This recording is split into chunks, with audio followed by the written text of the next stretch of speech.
नमस्कार, मैं हूं आपके साथ ऋतु। बुलेटिन की शुरुआत करेंगे बड़ी खबर के साथ। बड़ी खबर लखनऊ से, जहां योगी सरकार आज बजट पेश करेगी। सदन में बजट पेश करके 7 लाख करोड़ रुपए के आसपास का यह बजट होगा। 7 लाख करोड़ रुपए का बजट पेश होने का अनुमान जताया जा रहा है। वर्ष 2023-24 का बजट पेश करेगी यूपी सरकार।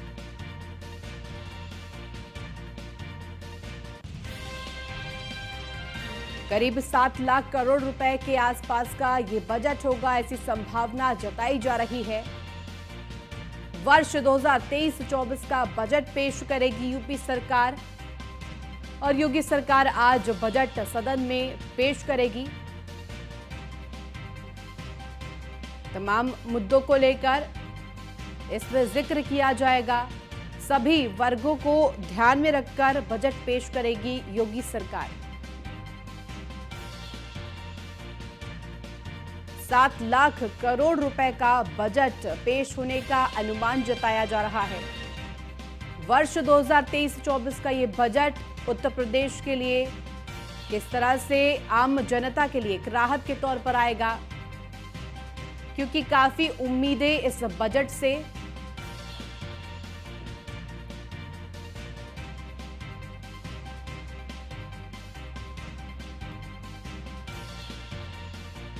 सात लाख करोड़ रुपए के आसपास का यह बजट होगा। वर्ष 2023-24 का बजट योगी सरकार आज पेश करेगी।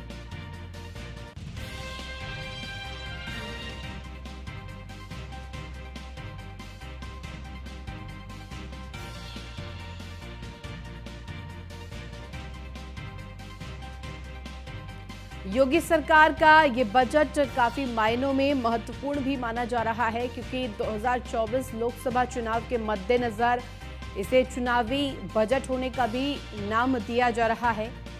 चुनावी होने के वजह से इस बजट से काफी उम्मीदें भी लगाई जा रही हैं। आगामी चुनावों को साधने के लिए योगी सरकार इसमें कई ऐसे प्रस्ताव लेकर आ सकती है जिससे कि जनता को आकर्षित किया जाए, जिससे कि ये सुनिश्चित हो पाए कि 2024 में प्रचंड बहुमत के साथ एक बार फिर से योगी सरकार रिपीट हो। 2024 चुनाव के मद्देनजर काफी महत्वपूर्ण ये बजट और करीब 7 लाख करोड़ रुपए के आसपास का ये बजट होगा।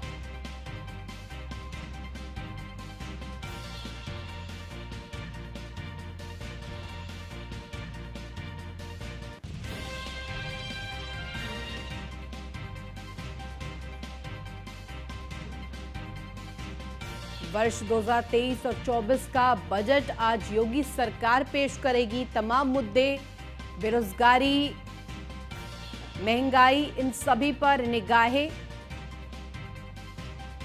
कृषि के क्षेत्र में क्या कुछ उपलब्धियां हासिल की है और इस बजट में कृषि क्षेत्र को कितना हिस्सा दिया जाता है, इस पर भी अब नजर रहेगी। 11 बजे आज वित्त मंत्री सुरेश खन्ना बजट पेश करेंगे। सीएम योगी आदित्यनाथ ने आज बजट पेश होने से पहले ट्वीट किया है। आजादी के अमृत काल के प्रथम वर्ष में आज प्रस्तुत होने जा रहा है नए उत्तर प्रदेश का बजट। राज्य के सामाजिक, आर्थिक और सांस्कृतिक विकास के इतिहास के नए स्वर्णिम अध्याय जोड़ेगा। निसंदेह यह बजट आदरणीय प्रधानमंत्री नरेंद्र मोदी जी के विजन से गरीब, किसान और सभी वर्गों को साधने का प्रयास करेगा।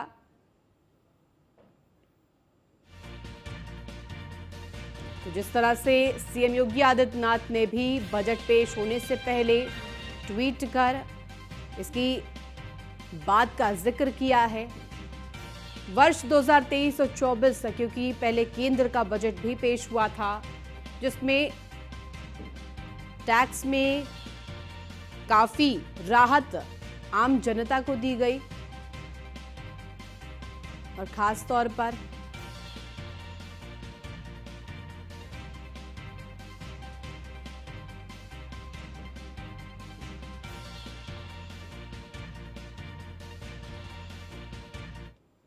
वर्ष 2023 और 24 का ये बजट काफी मायनों में महत्वपूर्ण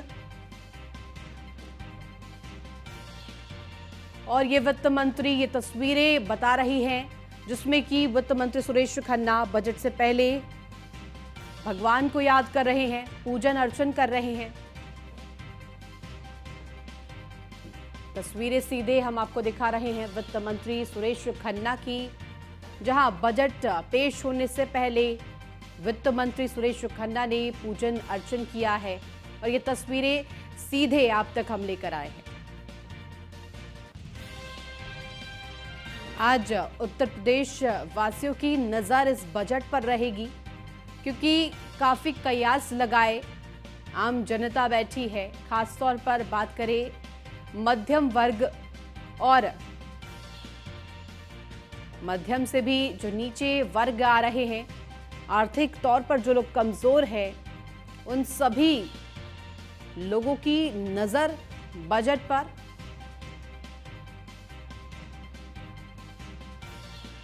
करीब 7 लाख करोड़ रुपए का ये बजट, इसका अनुमान लगाया जा रहा है।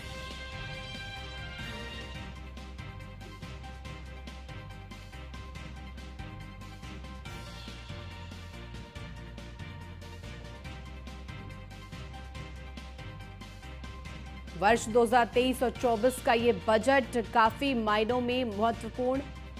वित्त मंत्री सुरेश खन्ना बजट पेश करेंगे। 7 लाख करोड़ रुपए का ये बजट होने का अनुमान।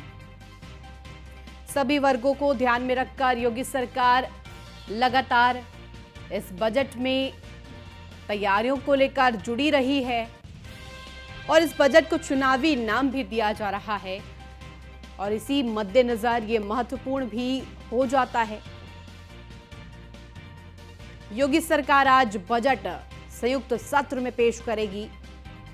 विपक्ष की भी नजर इस बजट पर रहेगी कि किस तरह से प्रदेश सरकार की, योगी सरकार की घेराबंदी की जाए। लगातार विपक्ष हमलावर रूप में दिखाई दिया है इस बजट सत्र के दौरान।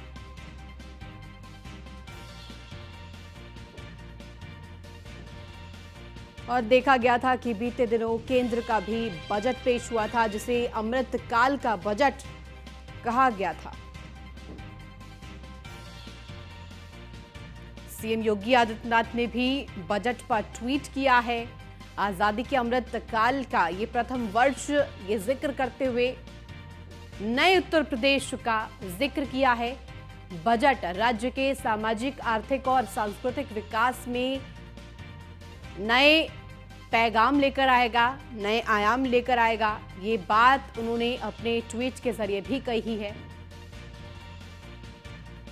और इस बात में कोई संदेह नहीं है कि इस बजट से आम जनता काफी उम्मीदें लगाकर बैठी है। आर्थिक तौर पर कमजोर वर्ग और मध्यम वर्ग भी काफी कयास लगाकर इस बजट से बैठा हुआ है।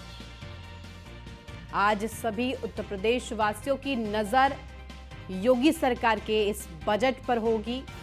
चुनावी ही सही, लेकिन इस बजट से उम्मीदें आम जनता को बहुत ज्यादा है और एक तरीका ये भाजपा के लिए भी हो सकता है।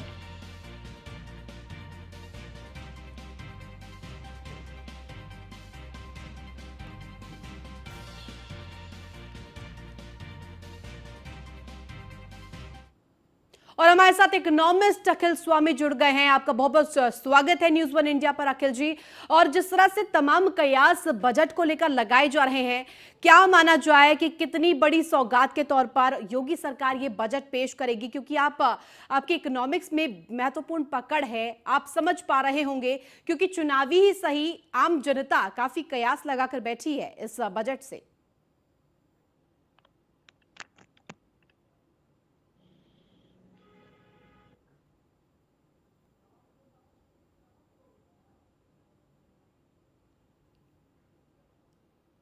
आपको आवाज मिल पा रही है अखिल जी?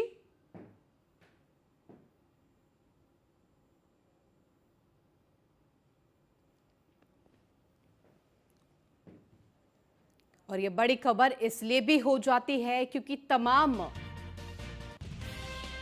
ये बात कही गई है कि अर्थव्यवस्था में लगातार उत्तर प्रदेश की पकड़ बनी है और एक के बाद एक नए पैगाम के तौर पर उत्तर प्रदेश में योगी सरकार ने कार्य किया है। राज्यपाल के अभिभाषण में भी इस चीज का जिक्र किया गया था। 7 लाख करोड़ रुपए का ये बजट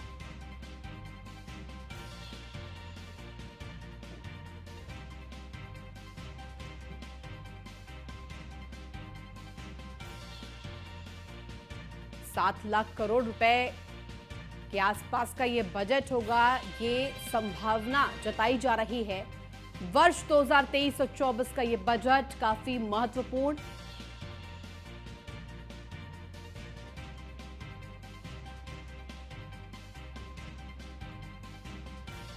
आगे हमारे साथ इकोनॉमिस्ट भी जुड़ेंगे, उनसे भी समझना चाहेंगे कि किस तरह से उत्तर प्रदेश वासी इस बजट से उम्मीदें लगाए बैठे हैं, क्योंकि खासा इसमें सभी वर्गों को ध्यान रखने की कोशिश योगी सरकार करेगी।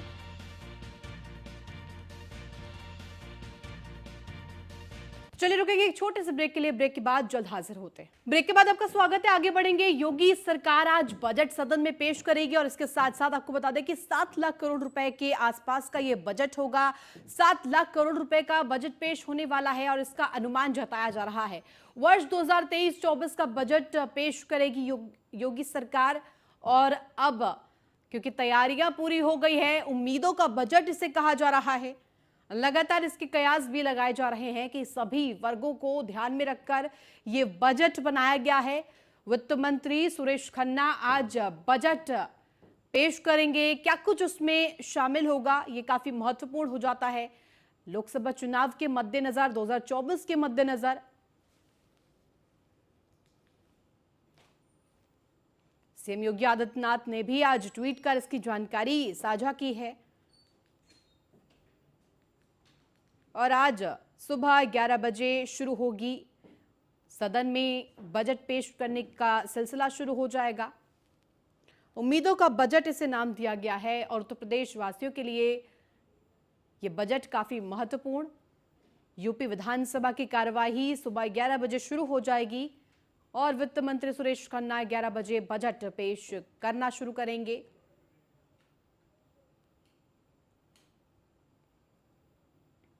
तस्वीरें हम आपको लाइव दिखा रहे हैं। 11 बजे वो समय होगा जब उम्मीदों के इस बजट का पढ़ना वित्त मंत्री शुरू करेंगे। उम्मीद इस बजट से इसलिए भी लगाई जा रही है क्योंकि आम जनता योगी सरकार से आशा लगाए बैठी है कि इस बार के बजट में आम जनता के लिए खास तौर पर ध्यान दिया गया होगा। हर एक वर्ग को साधने का प्रयास, चाहे वो महिलाएं हो, बेरोजगार हो या युवा पीढ़ी हो, इन सभी को साधने का प्रयास इस बजट में किया जाएगा। उम्मीदों का बजट कहा गया है। 2024 के चुनाव के मद्देनजर भी काफी महत्वपूर्ण, क्योंकि एक जरिया हो सकता है दोबारा से योगी सरकार की वापसी का। 2024 में किस तरह से अपने पक्ष में वोट को तब्दील करना है, आकर्षित करना है, इसका भी ये महत्वपूर्ण जरिया।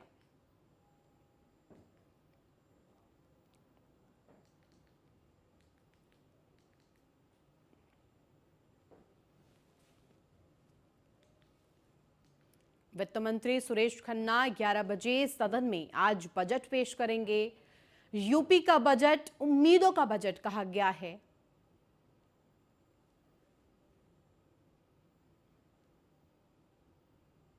वित्त मंत्री आज अपनी पेटी में बजट में क्या कुछ लेकर आए हैं, क्योंकि उम्मीदों का बजट पहले ही इसे नाम दे दिया गया है। 11 बजे से सदन की कार्रवाई शुरू हो जाएगी।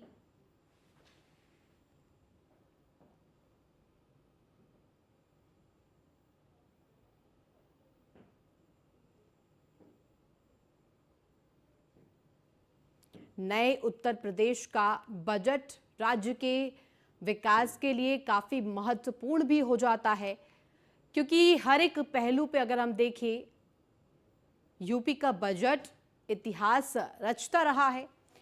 और इस बार भी क्या ये प्रथा जारी रहेगी? और इसके कयास लगाए जा रहे हैं कि इतिहास में नए अध्याय का, नए स्वर्णिम अध्याय का ये जुड़ाव होगा। बजट खुद वित्त मंत्री सुरेश खन्ना पेश करेंगे और क्योंकि उम्मीदों का बजट ये है तो सभी की निगाहें उत्तर प्रदेश के इस बजट पर होगी।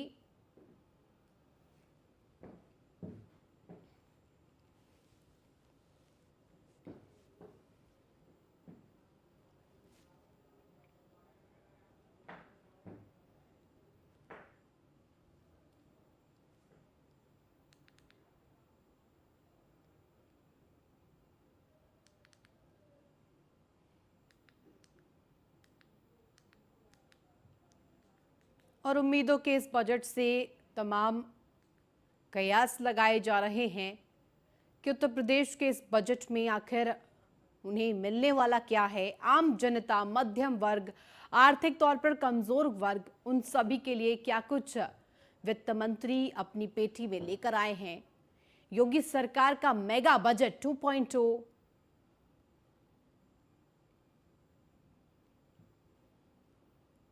थोड़ी ही देर में पेश होगा बजट।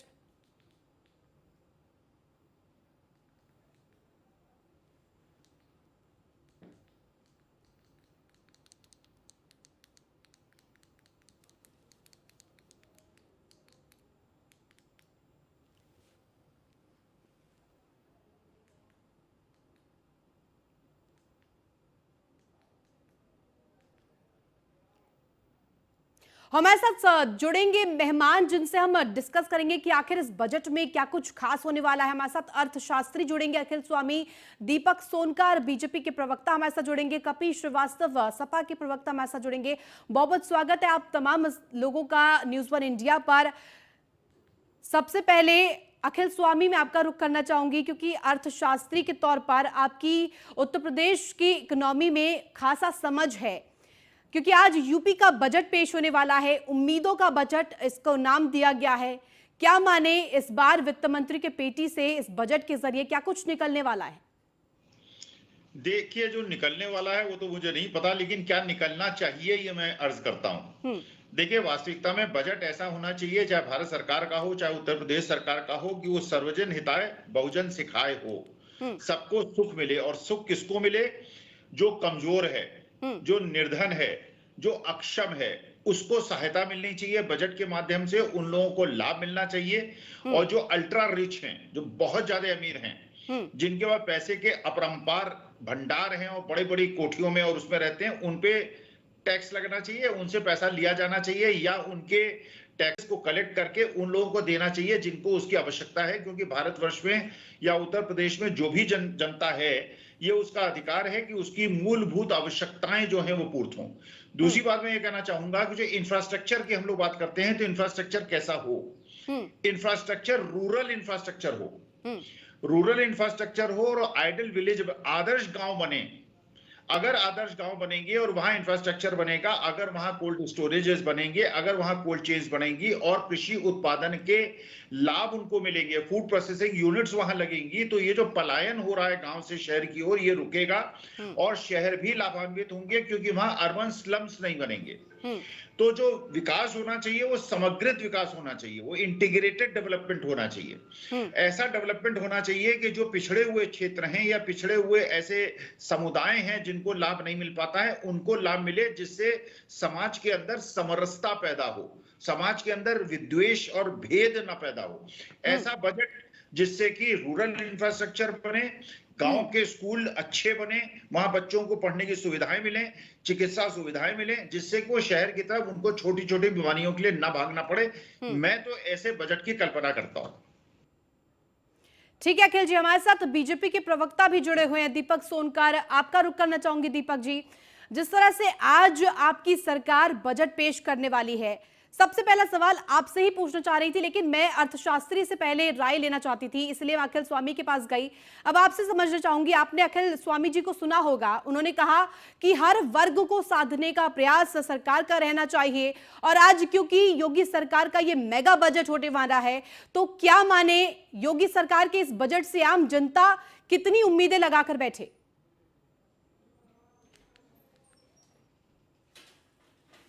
ऋतु जी, जिस तरीके से निश्चित तौर पर हर वर्ग को ध्यान में रखे और हर क्षेत्र को ध्यान में रखे, सर्ववेशी समावेशी विकास के साथ जिस तरीके से हर क्षेत्र की उपलब्धि को साथ में लेकर के और हर वर्ग को ध्यान में रख करके सरकार ने काम किया है, उस क्षेत्र को ध्यान में रखते ही निश्चित तौर पर मध्यम वर्ग से लेकर के निर्धन वर्ग तक की चिंता करने का किस बजट में देखने को मिलेगा।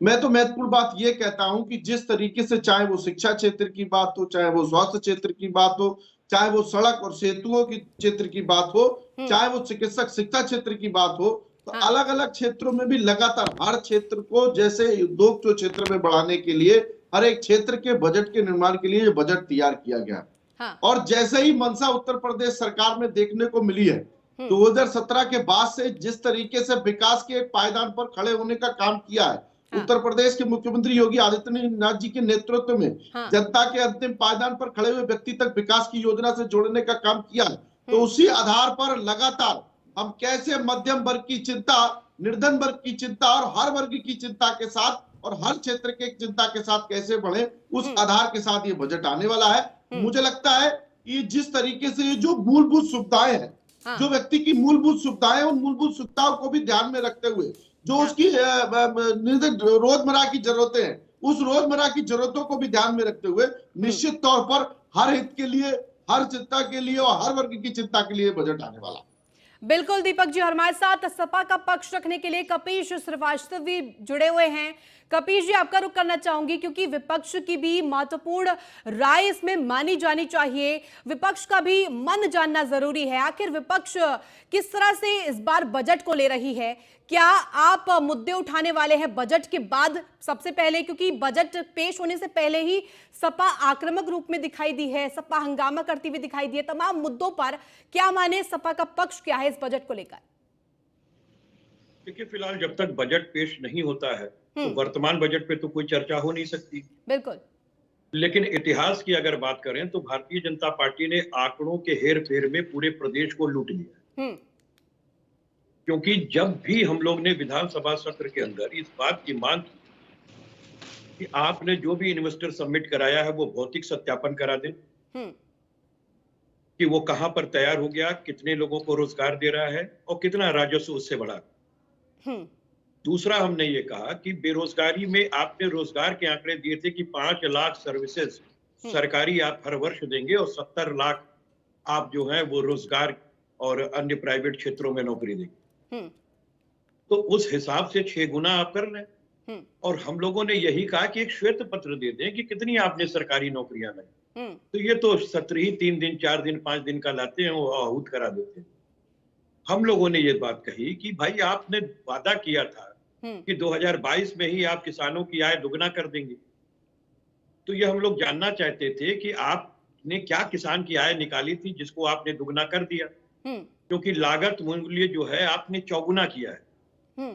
और आप ये बता नहीं पाएंगे कि लागत क्या बोलते हैं, किसी किसान की प्रति व्यक्ति आय क्या थी जिसको आप दुगना कर रहे थे। तो खैर वो सब भी छोड़िए, आपकी कमेटी ने एमएसपी पे जो कमेटी बनाई वो कहां तक वर्क की और आपने उनको पावर्ड करने के लिए एमएसपी पे खरीद को कितना बढ़ावा दिया, कितने काउंटर्स आपने मंडी समिति के बढ़ाए।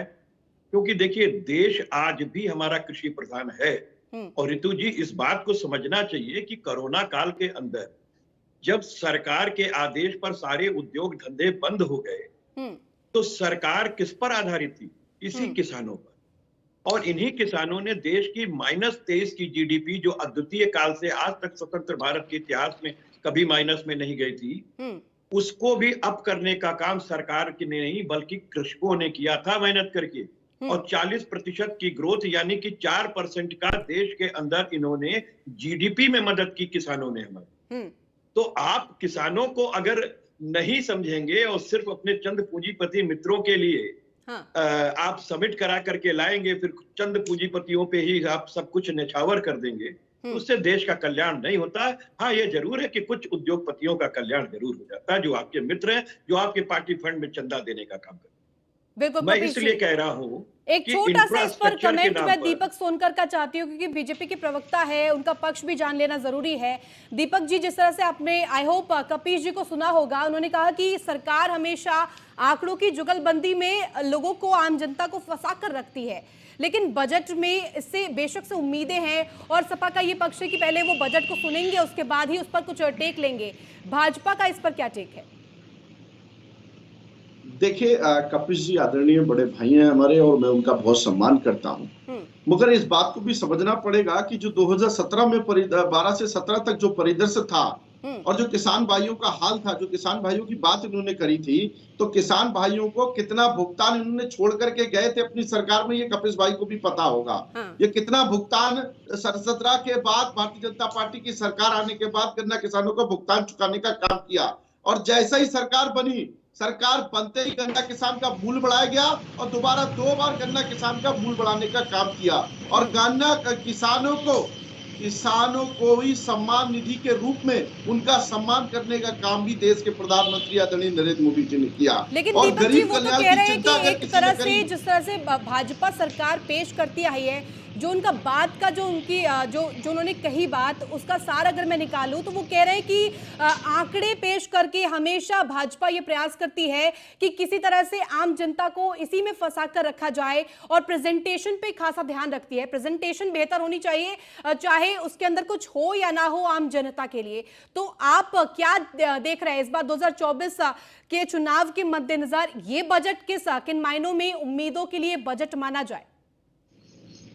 देखिए निश्चित तौर पर जो हम लक्ष्य लेते हैं, उस लक्ष्य को पूरा करके उसको धरातल पर उतारने का काम करते हैं। उसका उदाहरण है ये देश का बदलाव और ये प्रदेश का बदलाव। जो उत्तर प्रदेश को किस गर्त में जाने वाला था, और जो प्रदेश को माफियाओं का प्रदेश कहा जाता था, जो दंगों का प्रदेश कहा जाता था, आज उसको उद्योग का प्रदेश कहा जा रहा है। आज बड़े बड़े इंटरनेशनल प्रदेश का प्रदेश कहा जा रहा है। आज शिक्षा के मेडिकल कॉलेजों का क्षेत्र कहा जा रहा है। आज सड़कों की कनेक्टिंग बेल्ट का क्षेत्र कहा जा रहा है। तो जिस तरीके से जो बदलाव है, उस बदलाव के प्रदेश के तौर पर हम पढ़ रहे हैं। और दूसरी बात तो ये है ऋतु जी, इस चीज को जनता महसूस करती है। देखिए, जनता ने इनको भी आशीर्वाद दिया 2012 में, 17 में जनता ने इनको आशीर्वाद दिया, और जनता ने महसूस किया, और जनता का आशीर्वाद जिस तरीके से लगातार 2014 से भारतीय जनता पार्टी के साथ में, आपकी आवाज तभी समझ आएगी, आपका पक्ष तभी समझ आएगा जब एक एक करके आप बोलेंगे, सभी का पक्ष लेंगे।